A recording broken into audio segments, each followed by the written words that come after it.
మన ప్రభువైన యేసుక్రీస్తు పరిశుద్ధ నామములో ఈ పాడ్కాస్ట్ ద్వారా వాక్యం ఉంటున్న ప్రతి వారికి నా హృదయపూర్వకమైనటువంటి వందనాలు. దేవుడు మిమ్మను దీవించునుగాక. యెషయా గ్రంథము 66వ అధ్యాయము 2వ వచనం. ఎవడు దీనుడై నలిగిన హృదయం గలవాడై నా మాట విని వణుకుచుండునో వానినే నేను దృష్టించుచున్నాను. చదివినటువంటి వాక్య భాగంలో ప్రభు అంటున్నారు, ఎవడు దీనుడుగా ఉంటాడో, నలిగిన హృదయం కలిగి ఉంటాడో, నా మాట వినగానే వణుకుతూ ఉంటాడో వానిని నేను దృష్టి ఉంచుతున్నాను అని అంటున్నారు. మనం జాగ్రత్తగా గమనించినట్లయితే దీనత్వం అనేది ఎలా వస్తుంది?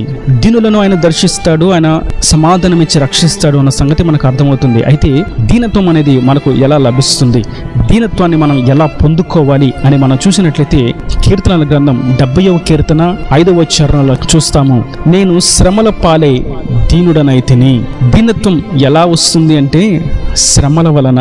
శ్రమలు లేకపోతే దీనత్వం రాదు. అందుకే మనం చూస్తాం వాక్యములో, దీనుడై నలిగిన హృదయమును బట్టి. దీనుడై నలిగిన హృదయం గలవాడై. హృదయం ఎందుకు నలిగిపోయింది? హృదయం ఎందుకు నెరసిల్లిపోయింది? హృదయం ఎందుకు బలహీనమైపోయింది? హృదయం ఎందుకు దుఃఖంతో నిండిపోయింది అని చూస్తే దీనత్వాన్ని నేర్పించడం కొరకు దేవుడు నడిపిస్తున్నటువంటి మార్గము ఆ మార్గము. ఒకవేళ ముందే దీనత్వం కలిగి ఉన్నట్లయితే, మాట విని లోబడినట్లయితే బాగుండే మాట. అయితే నరుల యొక్క స్వభావం ఎటువంటిదనగా మాట వినకపోవుట, మాటకు ఎదురు చెప్పుట, మాటకు ఎదురు ఆడుట. ఇది మనిషి యొక్క స్వభావం, నరుని యొక్క నైజం, ఆ శరీర తత్వంలోనే ఇమిడిపోయి ఉన్నది. ఎదురు తిరగడం, గర్వము అనేది, మాట సహించకపోవడం అనేది. అయితే మనము దీనులమైనప్పుడే ఆయన ఆశీర్వాదానికి, ఆయన రక్షణకు, ఆయన యొక్క వరాలకు, ఆయన యొక్క శక్తికి పాత్రులుగా మనం ఉంటాం. ఒకవేళ దీనత్వం అనేది మనలో లేనట్లయితే ఆయన త్రోసి వేస్తాడు అన్న సంగతి వాస్తవం. దీనులను మాత్రమే ఆయన దర్శిస్తాడు, దీనులను మాత్రమే ఆయన రక్షిస్తాడు, దీనులను మాత్రమే ఆయన లేవనెత్తుతాడు, దీనులను మాత్రమే సాతానును సైతం ఎదిరించే శక్తితో ఆయన నింపుతాడు. దీనులకు మాత్రమే ఆయన పరిశుద్ధాత్మ వరమును, ఆత్మ వరాలను ఇచ్చి సంపూర్ణతకు చేరుస్తాడు. దీనత్వం అనేది నాకు అక్కర్లేదు అంటే క్రైస్తవ మార్గాన్ని విడిచి ప్రక్కన నిలబడుట మేలు. ఒకవేళ దీనత్వం కలుగకుండా నేను క్రైస్తవునని చెప్పుకున్నట్లయితే ఆ నోటి మాట చేతే తీర్పులోకి తేబడవలసి వస్తుంది. ఆ క్రియల చేతే మరింత రెట్టింపు శిక్షకు పాత్రులుగా మార్చబడవలసి వస్తుంది. కనుక ఈ వాక్యం వింటున్నటువంటి నా ప్రియ సహోదరులారా, మనము దీనులంగా మార్చబడాలి.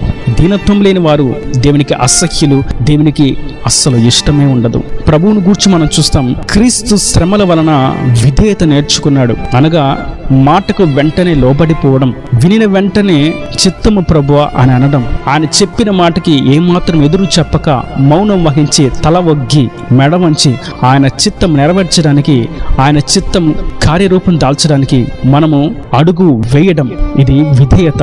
ఈ విధేయత ద్వారానే మనం దీనులంగా మార్చబడతాం. విధేయత లేకపోవడం చేతనే దీనత్వము అందట్లేదు, దీనత్వము లేకపోవడం చేతనే విధేయతను నేర్చుకోలేకపోతున్నాం. ప్రభు అంటున్నారు, మీరు నా మాట విని వనకాలి, అప్పుడు మీరు విధేయత అంటే ఏంటో తెలుసుకుంటారు. మీరు విధేయత చూపించినటువంటి మాట నెరవేర్చడానికి అడుగు వేయాలి, అప్పుడు మీరు దీనత్వం అంటే ఏంటో నేర్చుకుంటారు.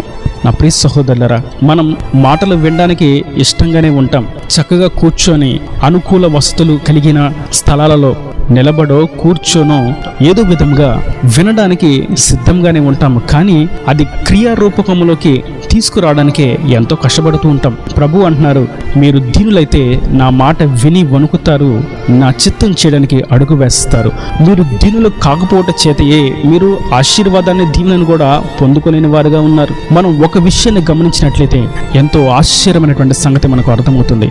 ఆయన దీనులుగా మార్చబడినటువంటి ప్రతి వాని యొక్క మొరను విన్నాడు, వింటాడు, ఆయన వింటూ ఉన్నాడు కూడా. యోనాను గురించి మనం చూస్తాం. యోనా గ్రంథము 2వ అధ్యాయము. ఆ మత్స్యము కడుపుల నుండి యోనా యెహోవాకు ఇలాగ ప్రార్థించెను. ఇది యోనా యొక్క ఆత్మీయ దిగజారిన స్థితి. దేవుని యొక్క వాక్యానికి, దేవుని యొక్క వాక్కుకు, దేవుని యొక్క చిత్తానికి ఎదురుదుతూ అడుగు వేసిన వాడు. కానీ ఈ 2వ అధ్యాయములో తనకు వచ్చినటువంటి శ్రమలను బట్టి, కష్టాలను బట్టి మత్స్యము యొక్క కడుపులోకి చేర్చబడిన వాడుగా, దిగజారిన వాడుగా, ఇక ఆశలన్నీ కోల్పోయిన వాడుగా దేవుని వైపు ఒక్కసారి తిరుగుతాను, దేవునికి నేను ఒక్కసారి విజ్ఞాపన చేస్తాను, ప్రార్థన చేస్తానని ఆ శ్రమల వలన దీనుడిగా మార్చబడి ఇప్పుడు దీనత్వంతో ప్రార్థన చేస్తున్నాడు. ప్రభువా, నీవు నీవు సమస్తమును చేయగలిగిన వాడవు, నన్ను దయచేసి విడిపించవా, నీ సన్నిధిలో నుండి నన్ను దూరం చేయకుండా రక్షించవా అని తను దీనుడిగా తనను తాను తగ్గించుకొని ప్రార్థన చేస్తూ ఉన్నాడు.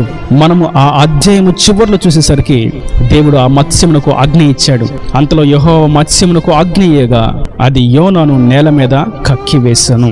శ్రమలో ఉన్నాడు, కష్టాల్లో ఉన్నాడు, బాధలలో ఉన్నాడు. దేవుని మాట వినకపోవట చేత అని తాను తెలుసుకున్నాడు. దేవునికి ప్రార్థన చేస్తే నేను ఖచ్చితంగా విడుదల పొందుతాను అన్న సంగతి ఎరిగి ఉన్నాడు. కారణం, శ్రమల ద్వారా దీనత్వాన్ని నేర్చుకున్నాడు. ఒకవేళ మత్స్యమే లేకపోతే, ఒకవేళ అలలే లేకపోతే, ఒకవేళ కష్టాలే లేకపోతే, తృణీకరించేవారే లేకపోతే, ఒకవేళ బాధ పెట్టేవారే లేకపోతే, ఒకవేళ మరణ పాశమును చుట్టుకోకుండా బాధలు, ఇబ్బందులు, కష్టాలు కలగకుండా ఉన్నట్లయితే దీనత్వం అనేది రానే రాదు. నేడు అనేకులు మనం గమనిస్తూ ఉన్నట్లయితే వాళ్ళు గొప్పవారుగా పేరు పొందిన వారుగా ఉంటారు. వాక్యాన్ని విపరీతంగా విరిచివేస్తూ వారికి తోచిన విధంగా వర్ణిస్తూ జనాలను మభ్యపెడుతూ వారికి అంత తెలుసున్నట్లుగా భ్రమపరిచేవారు ఉన్నారు. వారిని మనం గమనించినట్లయితే వారు ఆ చీకటి స్థితిలో నిలబడుకోవడానికి, భ్రమపరచు ఆత్మచేత నడిపించబడడానికి హేతువేదనగా వారిలో దీనత్వం అనేది లేకపోవట చేత, దేవుని వాక్కు వారికి అందకపోవట చేత వారు ఆ స్థితిలో ఉన్నారు. వారు అనుకుంటారు నేను గొప్పవాడిగా ఉన్నాను అని. కానీ వారు ఉన్నది మత్స్యం యొక్క కడుపులో, వారున్నది దిగజారిన ఆత్మీయ స్థితిలో ఉన్న సంగతి వారు ఎరుగక ఉన్నారు. యోనా అయితే తన స్థితిని గుర్తించాడు. నేను ఆత్మీయతలో దిగజారిపోయాను, అన్ని స్థితిలో నేను నలబడుతున్నాను, నేను నలిగిపోయాను, నాకు విడుదల లేదు అన్న సంగతిని గుర్తించి దేవుని వైపు తిరిగి ప్రార్థన చేశాడు. దేవుడు వెంటనే యోనా యొక్క ప్రార్థనను విన్నాడు. కారణమేదనగా, ఎవడు దీనుడై విరిగి నలిగిన హృదయముతో నా మాట విని వణుకుతాడో, నా చిత్తము చేయడానికి అడుగు వేస్తాడో వాడినే నేను దృష్టించుచున్నాను, వాడినే నేను రక్షిస్తాను, వాడినే నేను దీవిస్తాను, వాడినే నేను ఆశీర్వదిస్తాను, వానికి నా కృపను అనుగ్రహిస్తానని ప్రభు సెలవిచ్చిన ఆయన మాటను నెరవేర్చారు. యోనా విషయంలో ఆ కృప పొందుకున్నాడు.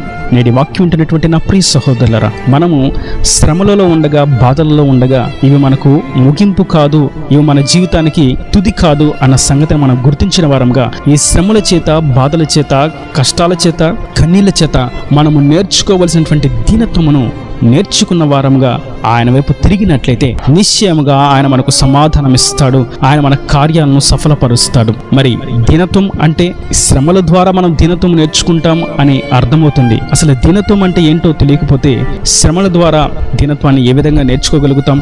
దీనత్వం అనగా ప్రతి అవసరతకు, ప్రతి అక్కరకు ఆయన వైపు తిరగడం. దీనత్వం అనగా విధేయత కలిగి ఉండడం. దీనత్వం అనగా తమను తాము తగ్గించుకునుట. దీనత్వం అనగా నా అక్కర తీర్చబడేటువంటి మార్గం నీవే అని ఆయన వైపు చేతులెత్తుట. ఇదే దీనత్వం. ఈ దీనత్వము మనం కలిగి ఉండాలని ప్రభు కోరుకుంటున్నారు. ప్రతి సన్నివేశంలో, ప్రతి స్థితిగతిలో, ప్రతి అక్కరకు, ప్రతి అవసరతకు ఆయన వైపు మనం చేతులెత్తాలి. ఆయన వైపు మన చేతులు చాచాలి. మన అక్కరను ఆయనకు మాత్రమే తెలియచేయాలి. ఆయన ఎదుట మనల్ని మనం తగ్గించుకొని ప్రార్థన చేయాలి అని ఆయన కోరుకుంటూ ఉండగా, మనము దీనత్వము నేర్చుకుంటకు ఆయన అనుమతించినటువంటి శ్రమలలో మనము నిలిచి ఉందాం. ఆయన దగ్గర దీనత్వము సంపూర్ణంగా నేర్చుకొని ఆయన వైపు తిరుగుదాం. ఆయన చేత బలమైన సాధనాలుగా మార్చబడదాం. యోనాను చూసినట్లయితే ఎప్పుడైతే శ్రమల ద్వారా దీనత్వాన్ని నేర్చుకున్నాడో, ఆ దీనత్వం ద్వారా నేర్చుకున్నటువంటి అనుభవాల్లో దేవుడు తనకు చెప్పిన మాటను ప్రకటించడానికి నినివేకు వెళ్ళినప్పుడు 120,000 కంటే ఎక్కువ మంది ఆ ప్రవచనాన్ని, ఆ మాటను, ఆ వాక్యాన్ని విని అతని ప్రసంగానికి లోబడిపోయారు. దేవునికి తలవొగ్గారు, మారు మనసు పొందుకున్నారు, పశ్చాత్తాపడ్డారు, పాపక్షమాపణ పొందుకున్నారు. కనుక ఈ వాక్యం వింటున్నటువంటి నా ప్రియ సహోదరులారా, మనము దీనత్వం పొందుకున్నప్పుడు, శ్రమల ద్వారా దీనత్వమును కలిగి ఉన్నప్పుడు దేవుడు మనలను సైతం ఆయన చేతిలో బలమైన సాధనాలుగా వాడుకుంటాడు. దీనులనే ఆయన ఎప్పుడు నిలబెడతాడు. దీనులనే సింహాసనం మీద కూర్చుండబెడతాడు. దీనులనే ఆయన అందలాలను ఎక్కిస్తాడు. దీనులనే ఆయన చేయి పట్టి ధైర్యపరుస్తాడు. దీనులనే శత్రువు ఎదుట నిలబెట్టి శత్రువు ఏమాత్రం దీనుల ఎదుట నిలబడలేడని రుజువుపరుస్తాడు. దీనులనే ఆయన శక్తివంతమైనటువంటి సాధనాలుగా వాడుకుంటాడు. మన చరిత్ర ఆధారాలు చూసినట్లయితే ప్రతి వారు దీనులుగా ఉన్నవారే. తిడితే తిట్టించుకున్నారు, కొడితే కొట్టించుకున్నారు, చంపేస్తే మరణానికి ప్రాణాన్ని అర్పించారు. ఏది చేసినా దేవుని చేత అనుమతింపబడింది అని గుర్తించి మౌనులైపోయారు. అట్టి వారే బలమైన సాధనాలుగా దేవుని చేతిలో వాడబడ్డారు. మనము సైతం దీనత్వం నేర్చుకున్న వారంగా, దీనులముగా ఆయనను చూస్తూ, శిలువ శ్రమలను అనుభవించినటువంటి, శిలువలో మరణించినటువంటి ఆయనను చూస్తూ మన విధేయతను నేర్చుకుని దీనత్వము కలిగిన వారంగా ఆ శిలువ వైపు చూస్తూ, శిలువ మార్గంలో ఆయన దర్శనమును చూస్తూ, ఆయన కార్యం కొరకు ఎదురు చూస్తూ ఆయన వైపు చేతులు ఎత్తినట్లయితే ఆయన నిశ్చయముగా దృష్టి ఉంచి ఆశీర్వదించి దీవిస్తాడు. ఈయన దేవుని మాటలు ప్రతి వాని హృదయం నేను కట్టి ఫలింపు చేయను గాక. ఆమేన్. God bless you. తలలో వంచి కన్నులు మూసినట్లయితే మీ కొరకు చిన్న ప్రార్థన. ప్రేమ స్వరూపీకరణ కటాక్షం తండ్రి, నా ప్రభా, వాక్యం ప్రతి వారిని మీరు నిండాలుగా దీవించండి, ఆశీర్వదించండి. ఎవడు దీనుడై విరిగి నలిగిన హృదయంతో వైపు తిరుగుతాడని వాక్యను విని వణుకుతూ ఉంటాడో వాడిని మీరు దృష్టిస్తానన్నారు, రక్షిస్తానన్నారు, దీవిస్తానన్నారు, ఆశీర్వదిస్తానన్నారు. ప్రభా, శ్రమల ద్వారానే దీనత్వం కలిగిన వారుగా ఉంటామని, శ్రమలు లేకపోతే దీనత్వం అనేది ఉండదని, శ్రమలు మా దీనత్వం నేర్పించడానికి మీరు అనుమతించారని మీరు సెలవిచ్చిన అమూల్యమైనటువంటి వాక్కులను బట్టి నీకు వందనాలు. ఈ వాక్యాన్ని ప్రతి వారు దీనులుగా, మార్చబడిన వారుగా, నీ చేత ఆశీర్వాదాన్ని, దీవెనను పొందుకున్న వారుగా మీరు సహాయము దయచేసి నిండాలుగా దీవించమని, ఇంకా వారి ప్రతి అవసరం అక్కరని మహిమలో తీర్చి నేను అక్కడ రాజ్యంలో సిద్ధపరచమని యేసు పరిశుద్ధ నామమున ప్రార్థించి వేడుకుంటున్నాను తండ్రి. ఆమేన్. ఆమేన్.